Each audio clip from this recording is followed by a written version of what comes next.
Hi, so today we're going to talk about Adam Smith's Wealth of Nations. Now, Adam Smith could easily be considered the father of free trade, father of modern economics. One of Adam Smith's most important ideas is that of laissez-faire economics, which translates into hands-off. And Adam Smith's ideas essentially argue that governments should not manipulate trade. And he focuses in this piece primarily, and oftentimes in other writings, on the idea that government should not tax imports. His idea is that individuals should be allowed to trade freely with other individuals regardless of what country they're part of. And he's writing this in 1776. And at that time, countries, generally speaking, practice mercantilism, where they use colonies for their own benefits to gain money, and also use lots of protectionist practices. And essentially that means countries taxed imports from other countries heavily, particularly countries where there was animosity felt. Okay, so we begin here. This is an excerpt from The Wealth of Nations. The division of labor, from which so many advantages are derived, is not originally the effect of any human wisdom which foresees and intends that general opulence to which it gives occasion. So essentially, the division of labor, he says, has a lot of advantages. It allows for specialization. Specialization allows for greater productivity in producing products and greater products in themselves and their utility value. You just make better stuff when people can individualize. And so his argument here is that the division of labor in its outset didn't imagine or wasn't created by people who imagined the many benefits that the division of labor provides by 1776. He essentially is arguing that the division of labor happens as a result of other trends in human history, and in particular, instincts of individual humans. So he goes on. It is the necessary, though very slow and gradual, consequence of a certain propensity in human nature which has in view no such extensive utility. The propensity to truck, barter, and exchange one thing for another. So here Smith essentially says is that humans have a natural instinct, a natural desire to trade. To take one item, go to other people and trade it for an item that they desire more. Whether this propensity be one of those original principles in human nature of which no further account can be given, or whether, as seems more probable, it is the necessary consequence of the faculties of reason and speech, it belongs not to our present subject to inquire. So essentially, where this love of trading or this natural instinct for trading comes from, we don't care at this point. Essentially, we're just going to take it as fact that people like to trade, is where Smith starts. It is common to all men, and to be found in no other race of animals which seem to know neither this nor any other species of contract. So animals don't trade, people do. Or if people are animals and no other animals trade, people do. In civilized society, man stands at all times in need of the cooperation and assistance of great multitudes. So since the dawn of civilization, and civilization is essentially people settling down, farming and herding, dividing up labor, specializing in tasks, and creating governments that control the masses of people. He says, as soon as this happens, the individual depends on essentially everybody else in society to provide what they need. While his whole life is scarce sufficient to gain the friendship of a few persons. And so he says, we need everybody in civilization, but we certainly don't know everybody. We only know a few people. So he starts to talk about the mechanism for which we can get everything we need in civilized society, despite the fact that we only know a handful of people. In almost every other race of animals, each individual, when it is grown up to maturity, is entirely independent, and in its natural state has occasion for the assistance of no other living creature. I'd say that's probably a problematic perspective. As you look at other animals in the animal kingdom, many of them work in groups, but nonetheless, you can certainly see his point that oftentimes young are brought up to the point of maturity and then abandoned to their own wiles by their parents, and they essentially need to hunt on their own.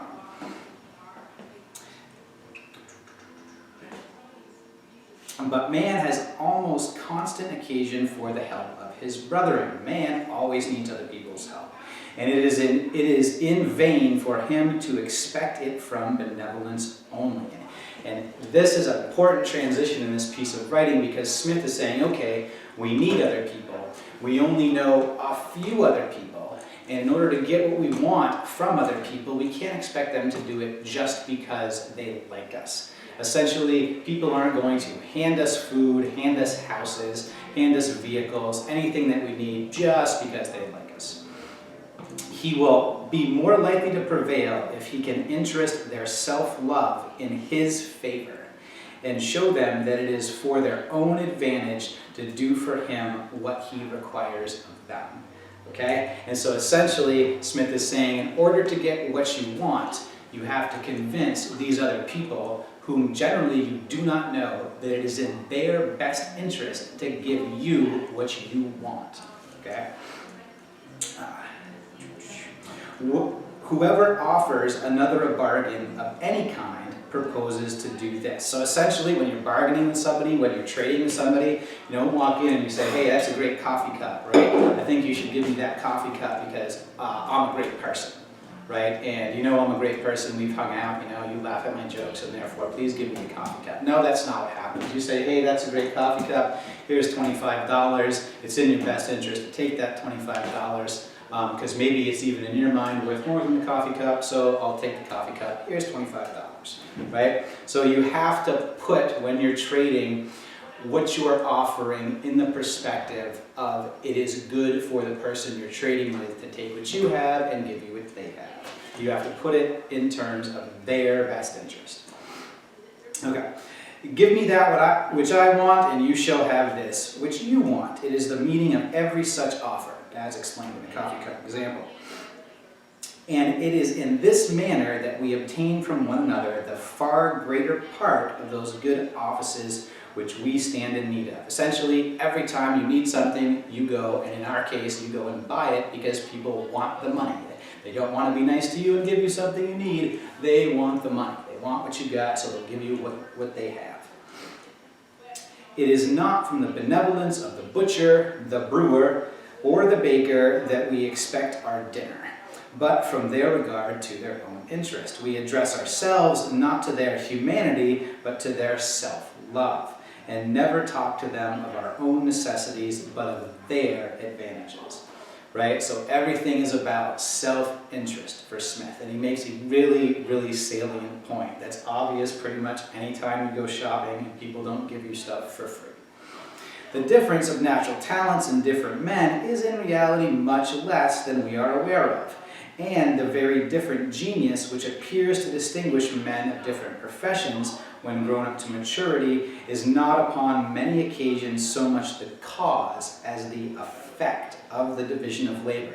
And so, similar to what Hobbes said, and similar to what Locke said, and similar to what Rousseau said, everybody is essentially equal, right? And somebody doesn't become a teacher or an engineer because somebody is particularly well suited to be a teacher and not an engineer, or an engineer and not a teacher. We're essentially born with the same talents, but it is our different training and environment that makes people better at these particular jobs. The difference between the most dissimilar characters, between a philosopher and a common street porter, somebody who carries things on the street, right? For example, seems to arise not so much from nature as from habit, right, what you do, from custom, the traditions of your own family background, and education. When they came into the world, for the first 6 or 8 years of their existence, they were, perhaps, very much alike, and neither their parents nor their playfellows could perceive any remarkable difference. So in Smith's idea, everybody's pretty much the same until they're 6 to 8 years old. About that time, or soon after, they come to be employed in very different occupations. Now for me, reading this in 2018, I'm thinking, wow, by 6 or 7 years old, in 1776, people were being specifically trained for their future careers. right? And think of that compared to our modern school system, where you got to be 15 or 16 years old before you can take specialized classes, but that's another topic of discussion. The difference of talents comes then to be taken notice of, and widens by degree till at last the vanity of the philosopher is willing to acknowledge scarce any resemblance. So at about 6 or 8, the porter is essentially trained to carry heavy things, and the philosopher is trained to think deep thoughts. And after years of this difference in training, the philosopher will never admit that there's any resemblance between his wisdom, education, and the job that he has because of those things, and the street porter who simply carries heavy things, even though essentially they started off in the same place. By nature, the philosopher is not ingenious in disposition, half so different from the street porter as the mastiff is from the greyhound, or the greyhound from the spaniel, or this last from a shepherd's dog. So he's saying the difference in these really specialized laborers is way less different than in different breeds of dogs. People are essentially the same, it's just their upbringing and training that makes them different. Among men, on the contrary, the most dissimilar geniuses are of use to one another. The different produces of their respective talent by the general disposition to truck, barter, and exchange, being brought, as it were, into a common stock, where every man may purchase whatever part of the produce of another man's talents has occasion for. So essentially what he's saying is this difference in people, which is created by their environment, is eventually going to benefit everyone. Because labor is too divided for people to be good at everything. And so you train people to be good at different things, and then those people, based on their self-interest, can trade with those other people to get what they want based on their self-interest. As every individual, therefore, endeavors as much as he can both to employ his capital in the support of domestic industry, and so to direct that industry that its produce may be of the greatest value, every individual necessarily labors to render the annual revenue of the society as great as he can. So essentially, we all naturally, according to Smith, and this is certainly an arguable point, we all want to use what we have, our knowledge, our talents and skills, and the things that we own, our capital. We want to use those things to generate as much for our own homes, our domestic homes, right, as we can. We use what we have to get as much as we can. And his argument here is that desire to use what we have to get as much as we can is going to benefit all society. That means all of society is going to raise their level of production. He generally, indeed, neither intends to promote the public interest nor knows how much he is promoting it. And he says, this idea of making society better by trying to make the most for ourselves is not because we want to make society better. We oftentimes don't even understand that we're making society better. We are just looking out for ourselves, and as a consequence, society is getting better. He intends only his own security, and by directing that industry in such a manner as its produce may be of the greatest value, he intends only his own gain. And he is in this, as in many other cases, led by an invisible hand, and this is like the most commonly referred to term in Smith's economics, although he doesn't mention it that often, I think maybe only in this one section. It's an invisible hand that's going to guide the benefit of all of society through the individual's self-interest. Led by an invisible hand to promote an end which was no part of his intention. We don't mean to help other people, we just do so because we're helping ourselves. Nor is it always the worst for society that it was no part of it, right? Like, it's not bad for society that people don't intend to help each other. By pursuing his own interest, he frequently promotes that of the society more effectually than when he really intends to promote it. And so here Smith is saying, not only do people generally not care how they benefit society. They only care how to benefit themselves. But he says when people actually purposefully go out and try to benefit society in some other way, but in a direct way, in some other way than helping themselves, they actually do more harm than good. That oftentimes in society it's better to just let people work for themselves and don't force them or pass laws that are intended to help everybody in the society. People do that themselves. I have never known much good done by those who affected to trade for the public good. The statesmen, like government employee, government agent, diplomat, elected official, who should attempt to direct private people in what manner they ought to employ their capitals, would not only load himself with a most unnecessary attention, but assume an authority which could be safely trusted not only to no single person, but to no council or senate whatever, and which would nowhere be so dangerous as in the hands of a man who had the folly and presumption enough to fancy himself fit to exercise it. So essentially, he's saying, one, if the government tries to tell people how to work and tell people what to do with the produce of their labors, with the money they make, if they say, okay, we want you to use the money you make to help all these other people out, right? Think like social welfare programs. If we do that, the person who's in charge of directing all of those people to work for all of those other people has a job that is impossible to accomplish, right? So one, can't be done, and it definitely can't be done as effectively as letting individuals work for themselves.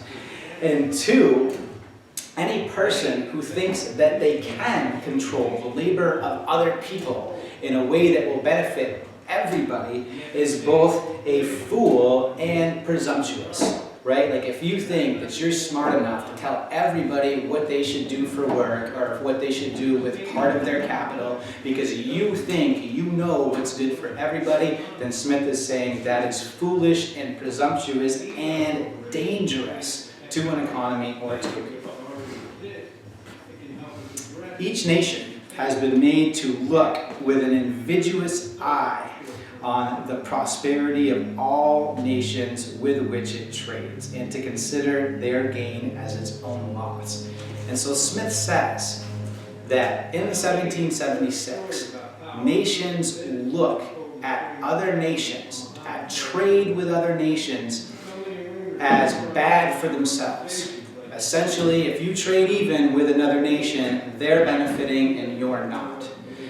Smith is arguing against the idea that you should force people to pay more for imports from another country than you do from domestically made products, right? And he says in his own time, people are afraid, right? They have animosity and resentment towards other countries, and therefore they don't want to trade with them because they think if they trade with them evenly, freely, that it's going to help those countries and hurt themselves. Right? Kind of like an early type of nationalism here, economic nationalism, you could argue.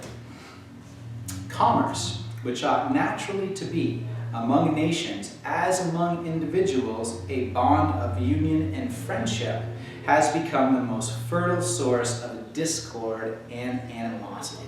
So he says trading with other nations should be a way to build friendships with other nations, should be a way to build unions, community with other nations.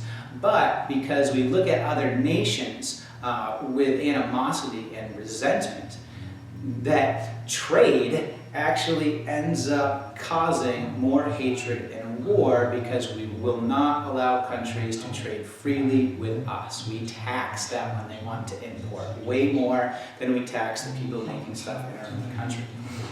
The violence and injustice of the rulers of mankind is an ancient evil for which I am afraid the nature of human affairs can scarce admit of remedy, right? So rulers, since the dawn of civilization, have been violent and unjust, right? And there's probably not a way to stop those predilections, to stop rulers from trying to act unjustly and violently towards other nations. But the mean rapacity the monopolizing spirit of merchants and manufacturers who neither are nor ought to be the rulers of mankind, right? And so manufacturers, the people that produce, that naturally want to control all of the trade in a country, should not be guiding the policy of the country. And this is an interesting juxtaposition. So the individual within the country working for themselves can benefit everybody through self-interest, as long as everybody can exercise their own self-interest. But if you take that idea of trying to gain as much as possible for an individual, and instead you say we should gain as much as possible for the country, then what that ends up causing is countries to unfairly tax imports from other countries, and that is going to lead to discord, like unhappiness, a lack of production, a lowering of the level of production, and generally more misery for mankind. Though it cannot perhaps be corrected, may very easily be prevented from disturbing the tranquility of anybody but themselves. So this goal of trying to use trade to empower a country at the expense of other countries through taxes can be stopped as long as you allow for free trade between countries, right? As long as you don't allow that instinct to be used at the government level at the expense of other countries, right? That it was the spirit of monopoly which originally both invented and propagated this doctrine cannot be doubted.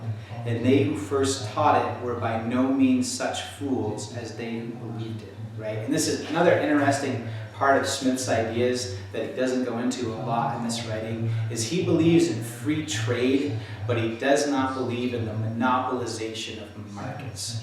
Individuals unfairly controlling huge amounts of markets where the economy would benefit from more people being able to participate, from that market being divided up. And so essentially he's saying the idea that it benefits a country to tax other countries' imports is foolish, right? But the people who thought of it were just looking to enrich themselves on the backs of the people who would have to pay the taxes. In every country, it always is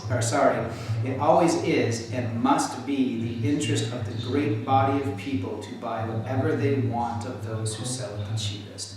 And so he says, in a country, the majority of people, the vast, vast majority of people, want to buy the cheapest stuff, wherever they can, right? So in America right now, if you ask people, would they rather buy something expensive that was made in America or cheap that was made in a foreign country or another country, most people would say, I want it cheaper. Obviously, they want it cheaper because they want to be able to spend their money on something else.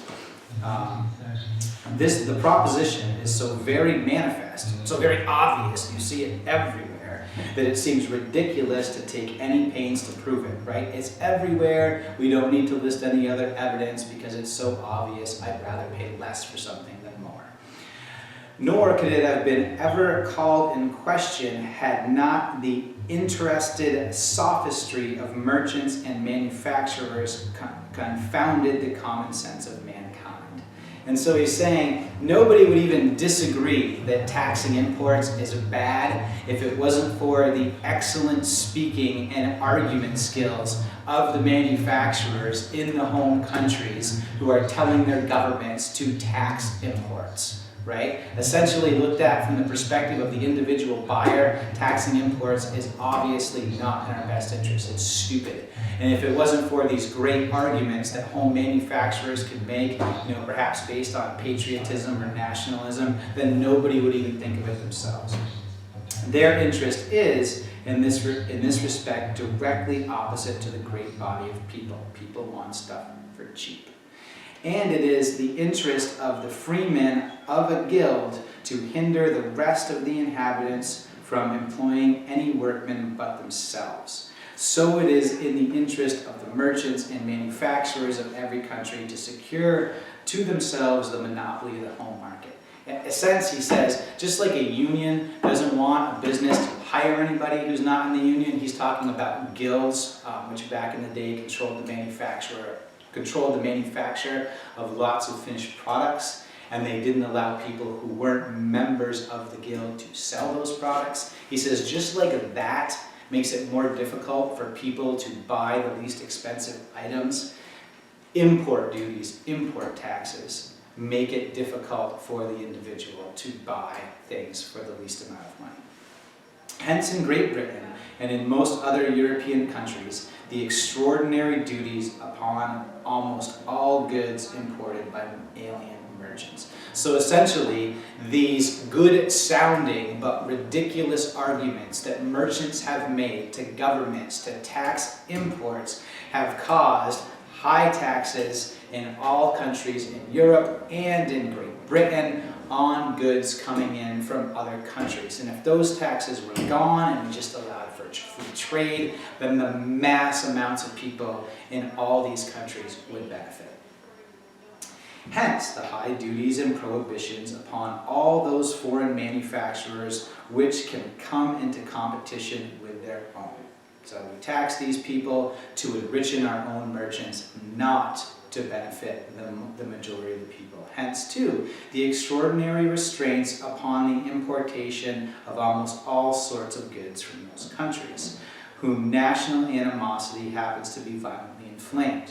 And so essentially, when your country is in a particular competition, feeling hatred towards another country, potentially moving towards a war with another country, you won't trade with that country, or you'll tax them incredibly for their imports. And again, this does not benefit people and can actually lead to heightened conflict and war.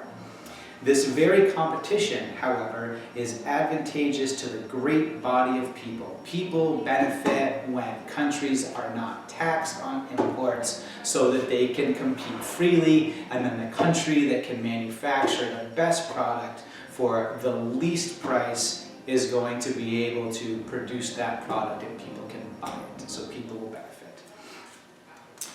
In this, to the great body of people who profit greatly, besides by the good market which the great expense of such a nation affords them in every other way. So essentially, the nation that works hard to produce the best products for the cheapest should not be penalized for doing that by import taxes. In that, the absence of import taxes on the countries who can best produce the cheapest products will benefit the great majority of people.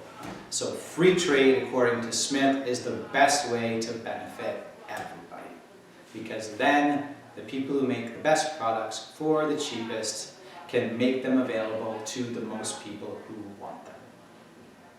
Thank you.